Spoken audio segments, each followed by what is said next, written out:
इंतजार कर रहे मोदी, योगी, अमित शाह कद मरे। और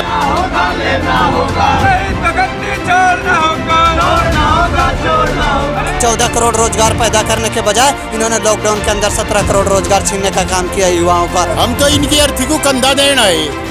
बड़े पूंजीपतियों को बैंक बेचना बहुत बड़ा घातक कदम होगा और ये कानून जब तक वापसी नहीं होगा किसान सड़कों पे ऐसे ही रहेगा। आज 26 मार्च है। 26 मार्च के दिन, जिस दिन किसानों ने ये आगाज किया था कि आज भारत बंद रहेगा, यानी आज 12 बजे से लेकर के 3 बजे तक भारत की बंद करने का ऐलान किया गया था। लेकिन किसानों ने ये भी कहा था कि हम किसी पर जबरदस्ती नहीं करेंगे। आज हम गाजीपुर बॉर्डर पर मौजूद हैं। देखिए किस तरीके से यहाँ पर सारे किसान जो है कि नारे लगा जा रहे हैं और यहाँ पर मोदी मुर्दाबाद और योगी मुर्दाबाद के भी नारे लग रहे हैं। आइए हम आपको उनसे बातचीत कराते हैं क्या कुछ चल रहा है। इन तस्वीरों में देखिए तो ऐसा दिख सकता है किस तरीके से यहाँ पर लोग बैठकर और इस कड़े के धूप में, जितना ये धूप लग रहा हो, कड़ा कड़ा धूप है और इस तरीके से यहाँ पर लोग जो है कि लगे हुए प्रोटेस्ट कर रहे हैं। और इधर आइए और इस कड़ी धूप में देखिए किस तरीके से यहाँ पर सारे जो है किसान बैठे हुए हैं और अपने काले कानून, जिनको ये कह रहे हैं काला कानून है, उसको वापस लेने की मांग कर रहे हैं। जी क्या नाम है इनका? है भाई, कृष्णपाल नाम है। कब तक जो है कि चलेगा? 4 महीने हो गए भाई, ये तो अब तक चलेगा तब तक सरकार ये कानून वापस नहीं लेगी, चाहे अगली दिवाली आ जाओ। इसका कोई समय सीमा नहीं है निश्चित। अनिश्चितकालीन धरना है। जब तक सरकार अपने कानून वापस नहीं लेगी तब तक किसान यहाँ से नहीं जाने वाला। एक तरफ मोदी कहते हैं और ये अमित शाह कहते हैं कि बड़ा सही कानून है। ऐसा है, अमित शाह और मोदी तो कहेंगे क्योंकि उन्होंने तो कानून लेकर आए हैं और पूंजीपतियों के हित में लेकर आए, लेकिन सही तो वो मानेगा जिसके खिलाफ जो कानून जारी होगा। किसान इसे अच्छा मानता है। किसान 4 महीने से यहाँ सड़कों पे क्यों पड़ता है? अपने परिवार को, अपनी जमीन जायदाद को छोड़ के। कोई यहाँ कोई क्या मिल रहा है ना किसानों को? यहाँ पे किसान परेशानी तो सुहा कुछ ले रहा है यहाँ, लेकिन क्या करे, अपने दुख में आदमी परेशान है। कह रहे जाम से दूसरी जनता को परेशानी होती है, हम समझते हैं, लेकिन जो आदमी खुद मर रहा है उसे दूसरे की जान दिखाई नहीं देती। पहले अपना जीवन बचाना है उसे, उसके बाद दूसरे लोग हैं। सबसे पहले अपना जीवन है दुनिया में। जब किसान वेंटिलेटर पे लग रहा है तो वो क्या करेगा? वो कड़ी धूप में आपकी उम्र कितनी होगी? उम्र होगी 60 साल। 60 साल की उम्र में इस कड़ी धूप में बैठे हैं सर, क्या नहीं? यहाँ तो कुछ बहुत दिक्कत नहीं है, यहाँ नहीं बैठेंगे। हमें तो गेहूं काट रहे बैठ कर अपने खेतों में, हमें तो अच्छा लग रहा है, हमसे तो अच्छे बैठे हैं यहाँ। योगी और बाकी नेता कहते हैं कि जो यहाँ पर बैठते हैं वो असली किसान नहीं है। योगी जी तो इस बात को कहेंगे ना। योगी जी से पूछो, अब जो किसान ने 5 नवंबर से गन्ना सप्लाई करा उसका कितना भुगतान दिया योगी जी आपने? पूछो उनसे, सच्चाई पूछो उनसे, कितना भुगतान दिया? 1 पैसा भुगतान नहीं दिया। उन तक पूछते नहीं, आज 1 पैसा नहीं दिया पेमेंट का। सारा गन्ना जा लिया मिल में, पिछली साल का भी नहीं दिया। और बाप बांध का लालंगो अच्छा बोलू जा झूठ को हमने इतना पेमेंट कर दिया, इतने करोड़ का, इतने अरब का। इतनी झूठी सरकार देखी नहीं। किसान और मजदूर विरोधी। हाँ, या तो उद्योगपति की सरकार है, जैसा उद्योगपति चाहेंगे नू नाच रहा अंगली पर। कर्नाटक में आप पेमेंट के मतलब आप अपना प्रशासन प्रदेश सरकार कर्नाटक में जाकर करेगी। उत्तर प्रदेश की जो भाजपा की सरकार है, ये कर्नाटका में बैंक वहाँ जाके गन्ना हमने 4 साल में इतने लाख करोड़ का पेमेंट करा दिया। ये झूठा प्रचार जाकर उत्तर प्रदेश में करो ना। ये पूछ रहे भाई गन्ने के पेमेंट की क्या स्थिति है, गन्ने का रेट क्यों नहीं बढ़ा, बिजली का रेट आपने क्यों बढ़ा दिए, डीजल इतना महंगा हो गया, डाई पे 300 रुपये बढ़ गया, परसों 1500 रुपये का एक बैग हो गया 45 किलो का। महंगाई कहाँ पहुँचा रहे? लागत तो आप बढ़ाते जा रहे। कॉस्ट ऑफ प्रोडक्शन जो लागत है फसल की वो आप बढ़ा रहे और उसका मूल्य आप बढ़ा नहीं रहे। कैसे आप लागत दोगुनी कर, आय दोगुनी कर दो किसान की? कोई रोड मैप है सरकार के पास? जो बातें जो सरकार करती है या फिर यूँ कहती है कि हम बहुत अच्छा काम कर रहे हैं, लेकिन जो ज़मीनी तौर पर दिखता है वो यही चीज़ें दिखती हैं। जहाँ पर एक तरफ ये सरकार कहती है कि ये सारे झूठे किसान हैं, लेकिन एक बार यहाँ पर आना ज़रूर चाहिए और देखना चाहिए। क्योंकि जब मैंने उनसे पूछा कि कितने साल के हैं तो उन्होंने कहा 60 साल से ज़्यादा उम्र है और इस कड़ी धूप में बैठे हुए हैं। लेकिन एक तरफ कहा जाता है कि हाँ 80 साल का भी बच्चा है। इतनी बड़ी बड़ी उम्र के बच्चे यहाँ से गया। किसान है जी भी तो बच्चे अपने हक की लड़ाई लड़ रहे। सरकार का जूम नहीं चल रही। हाँ, सरकार ने तो इतना इन्हें मोदी को योगी को बैठा दे तो 8 पैर में ना मर जाए। हम तो इनकी अर्थी को कंधा देना है, इंतजार कर रहे मोदी योगी अमित शाह कद मरे और हम इनके जनाजे में शामिल हों।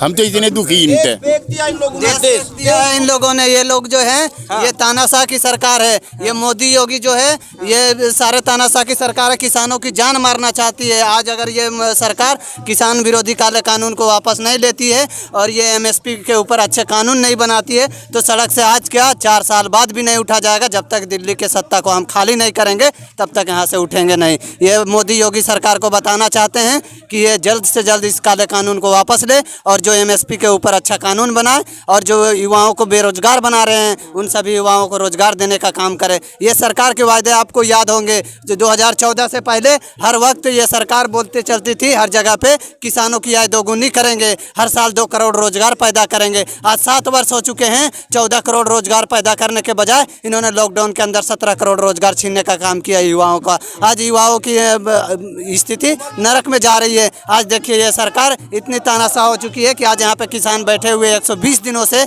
4 महीनों से और ये सरकार पश्चिम बंगाल फलाना जगह पर इलेक्शन में बिजी है। बताइए ये सरकार कितनी तानाशाह हो चुकी है। आज इनको किसान की फिक्र नहीं, जो देश के मालिक है अन्नदाता हैं जो इस देश का मेन अर्थव्यवस्था चलाते हैं आज उनको वैल्यू नहीं दिया जा रहा है। आज ये चंद पूंजीपतियों का गुलाम बनाना चाह रहे हैं इस देश को, जो हम कभी होने नहीं देंगे। हम इस चीज़ को कभी बर्दाश्त नहीं करेंगे। क्या नाम है आपका? ताहिर अली नाम है।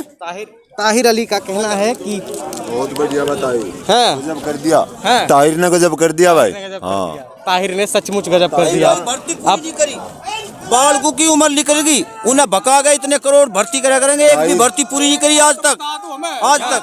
हाँ हाँ हाँ